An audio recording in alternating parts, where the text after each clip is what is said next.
همزمان با افزایش چشمگیر صادرات میوه‌جات خشک افغانستان و بازارهای اروپایی و آسیایی، شرکت ساحل شپینگ لاین افغانستان با حضور تاجران، سرمایه‌گذاران و نمایندگان رسانه‌ها برنامه‌ای را به منظور جستجوی راه حل‌های بدیل و پایدار در بخش انتقالات اموال تجارتی برگزار کرد. این در حالی است که کشور به دلیل نداشتن راه مستقیم به آب‌های آزاد با چالش‌های ترانزیتی روبروست. مسئولان این شرکت میگویند هدف از تدویر این برنامه ایجاد اعتماد متقابل و توسعه تجارت پایدار میان این که شرکت و تاجران ملی افغانستان است.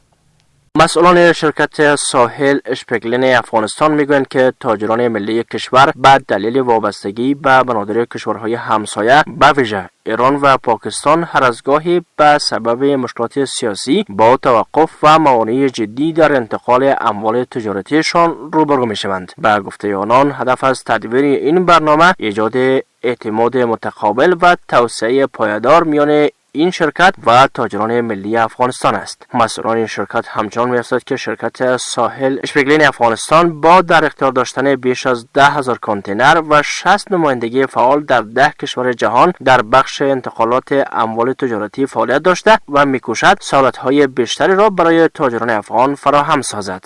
تاسو معلومه ده چې ایران کې دا اوس کې سیاسي مشکلات دي، پاکستان سره موږ مشکلات لرو، سرحدي مشکلات دي. نو په دې وخت کې مثال تور کې تجار موږ بند ودرو چې مثال تور دته وایي چې دغه لار یا دغه موږ دا نسو کوي یا په دې لار کې دا مشکلات دي ته موږ لارې حل باید پیدا کو. لارې حل دا ده چې دې وخت کې اوس افغانستان ټول وچ مځکه ده، موږ تاسو بندر نه لرو، سره هغه نه لرو کنه، بحري لار نه لرو. نو دا دی وچ مځکو نه موږ تاسو څنګه استفاده کوي چې موږ بحري لار ته لار پیدا کو. چون تجار چې دا همدغه سیزن ده، په دغه سیزن کې دی باید کوشش وکړي چې خپل اجناس در خپل فاینل دستینیشن پوری دی ورسی. و هدف از ایجاد از این شرکت فقط همی بوده که بتانیم در ضمن از که ما در مارکت بین المللی حضور داریم یک گام مؤثر هرچند بسیار کوچک بتانیم با تجار ملی افغانستان هم همکاری داشته باشیم. از سوی دیگر رئیس اتحادیه میوه‌جات خشک کشور برگزاری چنین نشست‌ها را برای یافتن راه‌حل‌های بدیل و مؤثر سودمند می‌دانند. به گفته وی به دلیل مشکلات‌های سیاسی تا اکنون بیش از 12,000 کانتینر اموال تجارتی افغانستان در پاکستان و شمار زیادی نیز در بندر عباس ایران متوقف مانده که این وضعیت خسارات هنگفت را به تجاران افغان وارد کرده است. بندر عباس بلار روان دی یا مشکلات پیدا شوی ده، تاسو غون په جریان کې هستی. دا اوس فل حال موږ د خپل مالو بیخي ناخبر هستو. مالونه هم په دې لاره بار دي. لمبرونه بدبختانه د ایران کمپنیو سره کشتیرانیو سره موږ خبرې کوو. نو انټرنیټ بند ده، موږ د خپل مال نه بیخي ناخبر هست.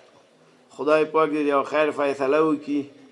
د موږ د تجارانو د مشرقی تجاران و جلال آباد تقریبا 12,000 کانتینر په کراچۍ کې باندې یو تعداد مالونه د بندر عباس په لاره را بار کړي دام باندې. تاسو ورته دعا وکړئ چې الله پاک دې یو خیر فیصله وکړي چې دا مالونه په خیر افغانستان ته رسي.